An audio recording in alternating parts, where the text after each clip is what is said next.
கொல்லையில தென்னை வைத்து குருத்தோல பெட்டி செஞ்சு சீனி போட்டு நீ திங்க செல்லமாய் பிறந்தவளோ.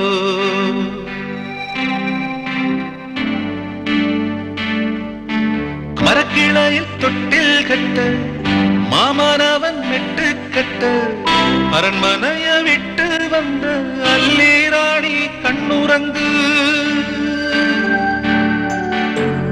மரக்கிளையில் தொட்டில் கட்ட மாமனவன் மெட்டு கட்ட அரண்மனைய விட்டு வந்த அல்லீராணி கண்ணுறங்கு.